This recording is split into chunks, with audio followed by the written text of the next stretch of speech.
Hey everybody, Ben Frederickson here alongside Jeff Gordon talking Blues hockey. Gordo, you and I say often on these videos, the trade deadline is still a ways away. Well, it's not so far away now. Put yourself in Doug Armstrong's suite here as he's watching these games. The Blues are in a bit of a retool. They still have a chance to make the playoffs this year, but they've been going through a little bit of a reality check here coming out of the All-Star break.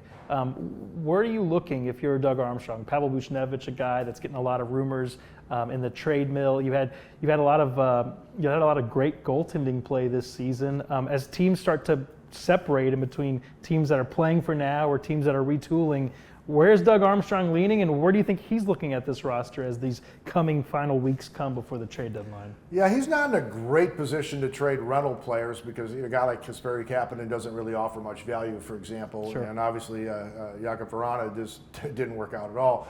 Then you've got a number of veteran defensemen who have some no-trade protections that make it more complicated to move them. Would a Torrey Krug change his mind if it was the right circumstance late in the year?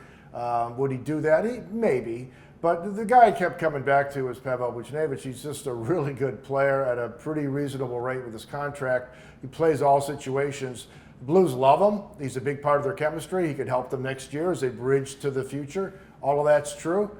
But if there's a team that's willing to make a significant offer where you're going to get multiple pieces that are going to help with that Jordan Kyrou, Robert Thomas nucleus going forward, you'd have to listen. You know your situation. The odds of you signing Pavel Buchnevich to another contract as he gets into his 30s, probably not great. So, I mean, it's not about not loving Buchnevich. They love him. But it's just a question of, in a busy trade market, is something crazy come Doug's way?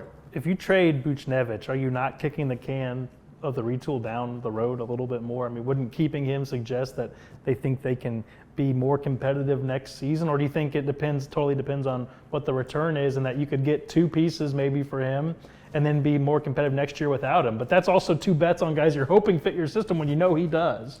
Yeah, you only know that going next year, you're taking a look at Zachary Bolduc. Very important that you're taking a look at him because he could help you next year. Jimmy Snuggerud, you expect him to come in and help next year. So those are your two guys that'll help next year. But the guys you drafted in the most recent draft, they're probably a couple years away. So that's the timeline. You're adding guys who are going to come in a time release to help your program go forward. It's going to take a few years. He doesn't want it to go 9 years. He doesn't even want it to go 5 years.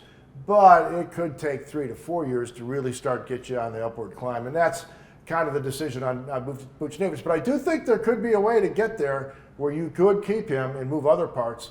But tricky. That's why Doug Armstrong gets the big dollars and we just do videos here. If I'm the GM of another team and I call Army and I say I want to talk goalies, does Army hang up? Does he hang up? No, I mean, and Jordan Binnington's playing great, and has played great all year. Yeah, we don't talk about it because the team has been so bad. But of all the talk about Jordan Binnington and how he's got to drop the theatrics, he's got to stop shoving guys or throwing his arm out when people skate past. He's been the one consistent thing about this team from start to finish. We're just not talking about it because the team's played poorly. He has played very well. He's dropped all the theatrics. He's locked in. He's focused.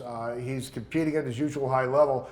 He has taken a giant step. So people aren't looking at this guy as a contract that's a problem for the Blues. They're starting to look at him as an asset.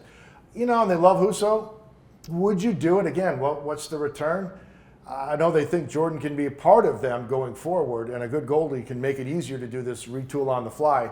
But his value is much higher than it was when the season started. Maybe he's had the most growth of anybody on the team. That's what I wonder. Can a team with two goalies playing well hold one when it's trying to play for the future in a trade deadline market where every year a team gets desperate? Sometime in the next few weeks, somebody's going to go down. Somebody's going to get hurt on a team that has plans to win now at that position. And the Blues could be in a spot where they could command a lot if they're willing to move one of those guys. I'm curious about that. We're obviously going to be keeping tabs on Buchnevich as well. Keep it locked at stltoday.com for all of your Blues coverage. For Jeff Gordon, I'm Ben Frederickson. We'll talk to you next time.